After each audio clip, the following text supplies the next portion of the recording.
NCP का power game आज Delhi shift हो गया। दिल्ली में एनसीपी के शरद पवार गुट की राष्ट्रीय कार्यकारिणी की बैठक शुरू हो चुकी है। शरद पवार की अध्यक्षता में चल रही इस बैठक में सुप्रिया सुले, जितेंद्र आहबाड शामिल हैं और इधर अजीत पवार गुट के नेता छगन भुजबल ने दावा किया है कि हमारे साथ विधायक हैं। छगन भुजबल ने दावा किया कि सरकार में शामिल होने से पहले उन्होंने कानूनी राय ली थी और शरद पवार और सुप्रिया सुले से भी चर्चा हुई थी। तो पवार वर्सेस पवार, पार्टी पर आर पार की लड़ाई अब दिल्ली आ पहुंची है। और आपको बताएं कि शरद पवार गुट की राष्ट्रीय कार्यकारिणी की बैठक चल रही है और इस पर ज्यादा जानकारी लेते हैं। हमारे साथ जी मीडिया संवाददाता रवि त्रिपाठी है। रवि, क्या माना जाए, इस बैठक के क्या है मायने? नहीं, देखिए, इस बैठक के काफ़ी मायने हैं, क्योंकि जिस तरह से पार्टी में टूट हुई है और पार्टी में टूट के बाद शरद पवार ने ये बैठक यहाँ राष्ट्रीय कार्यकारिणी एक तरह से कहा जाए उनकी बैठक बुलाई है और तमाम नेता उनके पहुंचे और दावा, देखिए, दावा दोनों तरफ से किया जा रहा है। आप जान रही हैं कि जिस तरह से एक दावा अजीत पवार के गुट की तरफ से किया जा रहा है, छगन भुजबल कर रहे हैं, तो यहाँ की तरफ से भी दावा लगातार किया जा रहा है कि यहाँ इनके पास विधायक यही है और असली नेता शरद पवार ही है। एक तस्वीर दिखाना चाहेंगे। तस्वीर देखिए, कैमरे तमाम लग चुके हैं। थोड़ी ही देर में यहाँ प्रेस कॉन्फ्रेंस होने वाली है। हम जहाँ खड़े हैं इसके ठीक पीछे बैठक चल रही है, मीटिंग चल रही है, जिसमें शरद पवार हैं, सुप्रिया सुले हैं, जितेंद्र आव्हाड हैं, तमाम सारे जो नेता हैं उनके पार्टी के मौजूद हैं। लेकिन संख्या बल, देखिए, संख्या बल दावा करना अलग बात है, लेकिन संख्या बल चुनाव आयोग में जाकर आप क्या देते हैं, कितने लोगों के सिग्नेचर्स देते हैं, ये मायने रखता है। 2/3 बहुमत होगा तो कहीं ना कहीं दल बदल का कानून लागू नहीं होता है अजीत पवार के गुट पर, यह क्लियर हो जाएगा। अगर 2/3 से कम होगा, वैसी स्थिति में क्या होगा, उनके ऊपर कार्रवाई हो सकती है।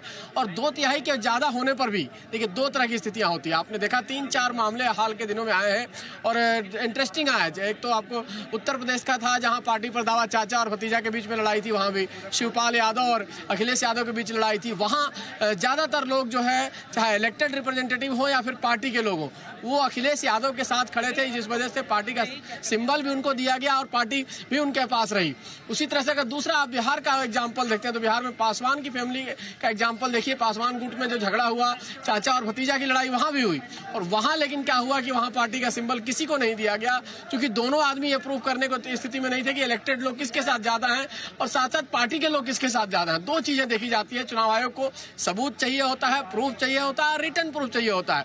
उसी तरह आपने शिवसेना के मामले में भी देखा, तो इस मामले में भी चुनाव आयोग, दोनों पक्षों ने अपना दावा तो पेश किया है, लेकिन दावे का आधार क्या है ये चुनाव आयोग जानेगा। इसलिए ये बैठक है कि अपने दावे के आधार को और मजबूत बनाया जाए, ये बताया जाए कि पार्टी के ज्यादातर लोग हमारे साथ खड़े हैं, कार्यकारिणी के, पार्टी के पदाधिकारी हमारे साथ खड़े हैं, विधायक हमारे साथ खड़े हैं, पार्टी हमारी है। शरद पवार की तरफ से दावा किया जाए, जिस तरह से अजीत पवार ने दावा किया है कि पार्टी हमारी है, हमारे साथ ज्यादा विधायक हैं, हमारे पास पार्टी के पदाधिकारी ज्यादा हैं, तो यहाँ भी सेम चीज दावा किया जाने वाला है। लेकिन सब कुछ निर्भर करता है चुनाव आयोग के पास कि उनके पास क्या फैक्ट मिलता है, पेपर में क्या चीज मिलता है। बड़ी दिलचस्प बात एक बताना चाहूंगा आपको। जब मुलायम सिंह यादव अध्यक्ष थे और शिवपाल यादव और अखिलेश यादव का झगड़ा चल रहा था, तो हम लोग चुनाव आयोग के जो मुख्य निर्वाचन आयुक्त थे उनसे मिलने गए। उनसे पूछा हमने कि भाई क्या सर दावा क्या आया दोनों तरफ से, तो उन्होंने बड़ा इंटरेस्टिंग चीज उस वक्त बताया था कि दावा की तरफ से, अखिलेश यादव की तरफ से सारे कागजात पेश किए गए थे, सब चीज, विधायक कितने हैं, पार्टी के पदाधिकारी कितने हैं, और जहां शिवपाल यादव मान के चल रहे थे कि कहीं ना कहीं मुलायम सिंह यादव उनके पूरे साथ खड़े हैं, मुलायम सिंह यादव की तरफ से एक भी कागज पेश नहीं किया गया था। दावा बाहर किया जा रहा था कि हम लड़ेंगे, हम पार्टी के लड़ेंगे, लेकिन एक भी कागज पेश नहीं किया गया। तो यहाँ ये भी देखना है कि कागज क्या पेश किया जाता है दोनों की तरफ से, क्या फैक्ट होता है और क्या दावे पर कितना किसका जो है सही दावा रहता है, उसको देख के चुनाव आयोग फैसला करेगा। और ये बड़ा इतनी जल्दी फैसला नहीं होने वाला है। अब ये लगभग मान के चलिए कि 5-6 महीने 7 महीने तक भी लग सकता है इसमें। अगर दावा मजबूत नहीं हुआ तो सुनवाई होगी, एक के बाद एक सुनवाई होगी, बुलाया जाएगा दोनों पक्षों को, नोटिस जारी किया जाएगा, जानकारी ली जाएगी, उसके बाद जाके चुनाव आयोग कोई ना कोई फैसला करेगा। लेकिन फिलहाल एक चीज बड़ी दिलचस्प हो गया मतलब देश की राजनीति में कि चाचा और भतीजा का जो कहीं ना कहीं ये राजनीतिक इतिहास रहा है अलग अलग पार्टियों में, अब चाचा भतीजा को एक दूसरे को राजनीति देने में, राजनीति में आगे बढ़ाने में डर लगने लगेगा।